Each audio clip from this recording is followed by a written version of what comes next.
चीन की चाल पर भारत ने फेरा पानी।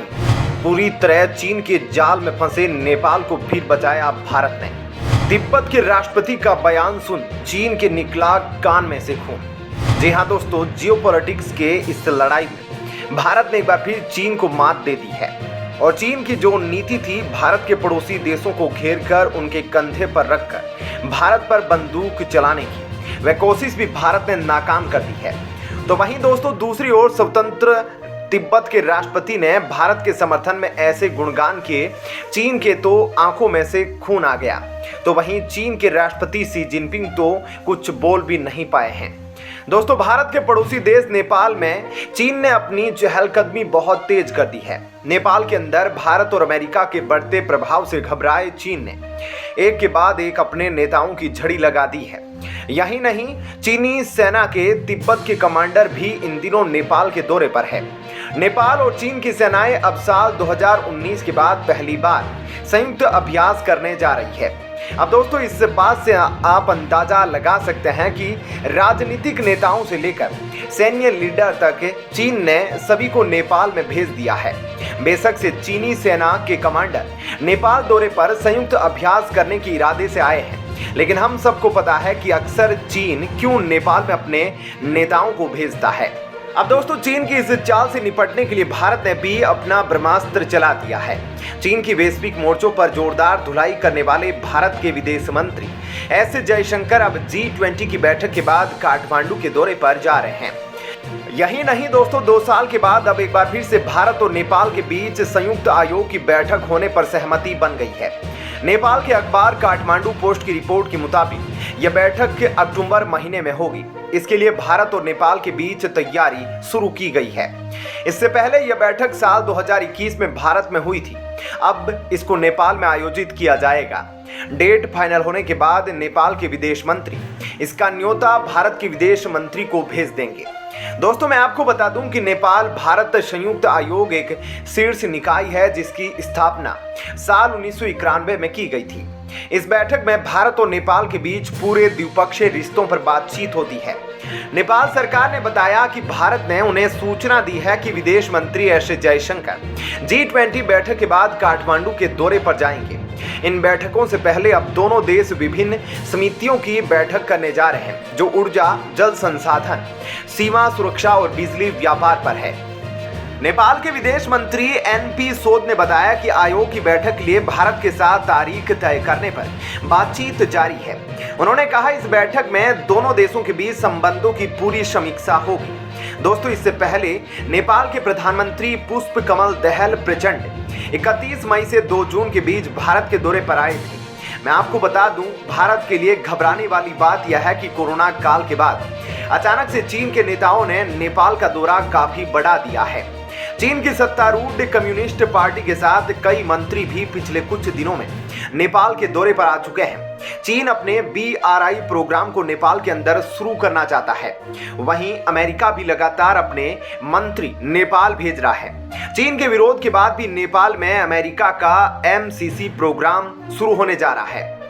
अब ऐसे में आपको बताते हैं कि क्या है MCC और कैसे काम करता है।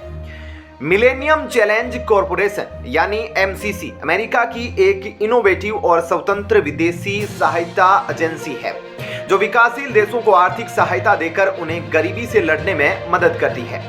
इसे जनवरी 2004 में अमेरिकी कांग्रेस द्वारा बनाया गया है। MCC दुनिया के कुछ सबसे गरीब मगर सुशासन, आर्थिक स्वतंत्रता और अपने नागरिकों में निवेश के लिए प्रतिबद्ध देशों के साथ ही आर्थिक सहयोग करता है। MCC अच्छे प्रदर्शन करने वाले देशों को बड़े पैमाने पर अनुदान प्राप्त करता है ताकि छोटे देश गरीबी से निपटने के अपने प्रयासों को फंड कर सके। MCC ग्रांट अन्य अमेरिकी और अंतर्राष्ट्रीय विकास कार्यक्रमों से अलग है। लेकिन दोस्तों आप यकीन नहीं मानोगे कि पिछले साल चीन ने भरकस प्रयास करा कि कुछ भी करके नेपाल MCC को ज्वाइन न कर पाए, लेकिन भारत और अमेरिका के कहने पर और चूंकि नेपाल का अच्छा रिकॉर्ड रहा है उसको देखते हुए नेपाल ने हामी भर दी। इसके लिए नेपाल सरकार को अब ग्रांट भी मिलेगा ताकि वे बिना किसी कर्ज जाल के अपने यहाँ आर्थिक विकास कर सके। दोस्तों, भारत ऐसा इसलिए कर रहा है कि हाल ही में जिस तरह से चीन के नेता नेपाल के चक्कर लगा रहे हैं और नेपाल को BRI प्रोजेक्ट में शामिल करने के लिए मना रहे हैं, उसको देखते हुए भारत सरकार चिंतित है, क्योंकि श्रीलंका से लेकर बांग्लादेश तक और अन्य अफ्रीकी देशों को भी भारत देख चुका है कि कैसे आज वे अपनी जमीन को लीज पर देने के लिए राजी हो चुके हैं, वह भी केवल इसलिए क्योंकि वह चीन का कर्ज नहीं उतार पा रहे हैं। ऐसे में अगर खुदा न खास्ता नेपाल चीन का कर्ज देने में असमर्थ हो जाता है और नेपाल और भारत के बॉर्डर के बीच करीब चीन किसी बहाने से कोई जमीन लीज पर लेता है कर्ज न चुका पाने के चक्कर में, तो भारत की सीमा सुरक्षा को तो बहुत भारी नुकसान उठाना पड़ सकता है। इसलिए भारत और अमेरिका मिलकर MCC प्रोग्राम के तहत नेपाल को एक तरह से आर्थिक मदद दे रहे हैं। इसके साथ ही G20 मीटिंग के बाद भारत के विदेश मंत्री S जयशंकर भी नेपाल दौरे पर जाएंगे। ऐसे में यह भी एक ऐतिहासिक मीटिंग होगी, क्योंकि द्विपक्षीय मुद्दों को कैसे सोल्व करना है और चीन का पत्ता कैसे काटना है, इसको समझने में और हल करने में भारत के विदेश मंत्री S जयशंकर माहिर है। तो दोस्तों, वहीं दूसरी खबर तिब्बत से आ रही है, जहां तिब्बत ने भारत के समर्थन में गुणगान गाए हैं। दोस्तों, भारत और चीन के बीच सदियों तक एक स्वतंत्र देश के रूप में जाने जाते रहे तिब्बत पर अब चीन का कब्जा है। हालांकि आज भी वहां से तिब्बतियों की निर्वासित सरकार चलती है। निर्वासित तिब्बती सरकार के राष्ट्रपति पेम्पा तसेरिंग ने अभी जो भारत के बारे में कहा है, उसे सुनकर भारतीयों का सीना चौड़ा हो जाएगा। राष्ट्रपति पेम्पा तसेरिंग ने ऑस्ट्रेलिया में कहा कि भारत दुनिया के सबसे सहिष्णु देशों में से एक है। वहाँ इतनी विविध संस्कृति, इतने सारे धर्म और अलग अलग तरह के लोग हैं कि उस पर गर्व होता है। दरअसल दोस्तों, यह वाकया तब हुआ जब निर्वासित तिब्बती सरकार के राष्ट्रपति पेम्पा तसेरिंग ऑस्ट्रेलिया के नेशनल प्रेस क्लब में भाषण दे रहे थे। उसी दौरान उनसे चीन और भारत के बारे में सवाल किए गए थे। तब पेम्पा तसेरिंग ने प्रेस क्लब ऑफ ऑस्ट्रेलिया को संबोधित करते हुए कहा कि कुछ घटनाओं के कारण भारत पर उंगली नहीं उठाई जा सकती।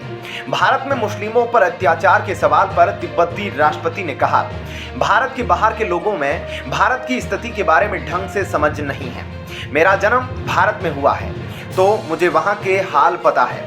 आप जो कह रहे हैं भारत में मुसलमानों पर हमले हुए हैं, तो बता दूं ऐसा नहीं है जैसे अंतर्राष्ट्रीय मीडिया में दिखाया जा रहा है।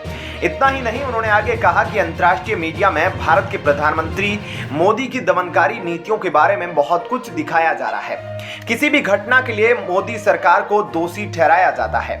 तो मैं बताना चाहता हूं कि मोदी मुसलमानों को हिंदू बनाने की कोशिश नहीं कर रहे। वहां मुस्लिम ही नहीं बल्कि विविध संस्कृति, मजहबों के लोग एक साथ रहते हैं। सबका सम्मान अधिकार है। मुझे लगता है कि भारत दुनिया के सबसे सहिष्णु देशों में से एक है।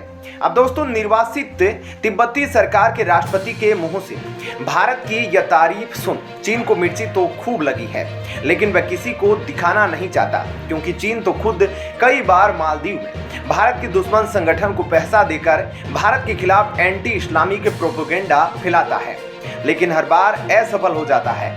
दोस्तों, आपका इस खबर पर क्या कहना है? आप अपनी राय हमें कमेंट सेक्शन में लिख कर दे सकते हैं। जय हिंद, जय भारत।